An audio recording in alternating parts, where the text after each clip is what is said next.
மக்கள் மத்தியில திமுக பொறுத்த வரைக்கும் எந்த குறைபாடும் இல்ல. ஆனா திமுக குறை சொல்றவங்க சொல்லிட்டு தான் இருக்காங்க. 2026ல மீண்டும் திமுக ஆட்சி அமைவது உறுதி.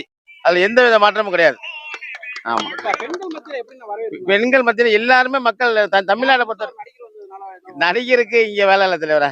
மக்கள் யாரு உழைக்கிறாங்க அவங்களுக்கு தான் ஓட்டு போடுவாங்க. இது திராவிட மாடல் ஆட்சி இது. அன்றாட கவுன்சிலர்கள், வார்டு செயலாளர்கள் இப்ப அவங்கவங்க அந்த வேலைய கட்சி வேலைய கரெக்ட்டா பார்த்துட்டு இருக்காங்க. அதனால இங்க தமிழ்நாட்ட பொறுத்த வரைக்கும் மதவாதத்துக்கோ எதுக்குமே இங்க வேலை கிடையாது. பெண்களுக்கு நலத்திட்ட உதவி நிறைய கொடுத்துட்டு இருக்காங்க. ரூ. 1000 பணம், விடியல் பயணம் பஸ்ஸு இது மாதிரி ஏகப்பட்ட திட்டங்கள் முதல்வர், துணை முதல்வர்லாம் அறிவிச்சுட்டே இருக்காங்க டெய்லியும். இங்க மற்ற கட்சிக்கு வேலை இல்ல. 2026ல திமுக மீடியா அமைக்கும் போது அது எந்த மாற்றமும் கிடையாது. இப்ப மேக்சிமம் எல்லாத்தையுமே 1000 திட்டத்துக்குள்ள கொண்டு வந்துட்டாங்க. இன்னும் கொஞ்சம் பேர் மட்டும் அதுல சொந்த வீடு வச்சிருக்கவங்க, சொந்த இது வச்சிருக்கவங்க மட்டும் கொஞ்சம் இதா இருக்காங்க. அவங்களையும் இப்ப சேர்த்துறாங்க முடிவுக்கு வந்துட்டாரு இப்ப முதல்வர் இதுல. அதுல பெண்களை பொறுத்த வரைக்கும் 100% நம்ம திமுக ஆதரவா இருக்காங்க. அதுல எந்த மாற்றம் கிடையாது. இளைஞரணி செயலாளர் மாண்புமிகு துணை முதலமைச்சர் அவர்கள் பிறந்தநாளை விழா முன்னிட்டு தஞ்சை மத்திய மாவட்டம் மாநகர கழக சார்பாக அனைத்து அணிகளும் சாப்பாடு போட நிகழ்ச்சி தொடர்ந்து நடைபெறுகிறது. தஞ்சை மத்திய மாவட்ட கழக செயலாளர் அண்ணன் அவர்கள், மாநகர மேயர் அவர்கள், சட்டமன்ற உறுப்பினர், எம்பி எல்லாம் அரவணைப்போடு ஒவ்வொரு பகுதியாக தொடர் நிகழ்ச்சி நடந்து கொண்டிருக்குது. இன்றைய தினம் அனைத்து அணிகளும் போட்டுக்கொண்டு இருக்காங்க.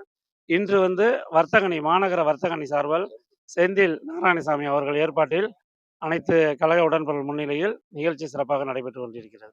இருந்தாங்க உணவு நிகழ்ச்சி இல்லாதவர்களுக்கு பெட்ஷீட், போர்வை, குடை, அது நலத்திட்ட உதவிகள் அனைத்து பகுதியிலும் ஒவ்வொரு வாழ்லையும் நடந்துட்டு இருக்கு. மோதிரம் கூட கொடுத்தாங்க குழந்தை பிறந்தவர்களுக்கு. அவருடைய பிறந்தநாளை முன்னிட்டு விளையாட்டு அணி சார்பாக பெரியாஸ்பத்திரியில் மாவட்ட செயலர் தலைமையில் மோதிரங்கள் கொடுத்தாங்க. அன்னைக்கு பிறந்த குழந்தை எல்லாத்துக்கும் தங்க மோதிரம் வழங்கப்பட்டது. இது மாதிரி அவங்கவுங்க இப்போ ஏற்ற மாதிரி ஒவ்வொரு பல்வேறு நிகழ்ச்சிகள் நடந்துக்கிட்டே இருக்கு. அவருடைய பிறந்தநாள் வச்சு இன்னும் தொடருது. அடுத்த மாதம் 10ஆம் தேதி வரையும் நடக்குது. விமர்சனங்கள் இப்போ அது கிடையாது. மக்கள் மத்தியில் ஏன்னா திமுக கட்சி அன்றாட மக்களை டெய்லி சந்திச்சுட்டு இருக்காங்க. அதனால எந்த விமர்சனம் கிடையாது. அன்னன்னைக்கு போகிறப்பயே ஒவ்வொரு பிரச்சனையும் கலைஞ்சிடுறாங்க. அங்கே பிரச்சனைகள், நலத்திட்டங்கள் உதவி கொடுக்கறதுனால எல்லாருக்கும் ரூ. 1000 பணம் தான் குறைவாக இருந்தது. அந்த விதம் விடுபட்டவங்க எல்லாத்துக்குமே இப்போ கொடுத்துட்டாங்க.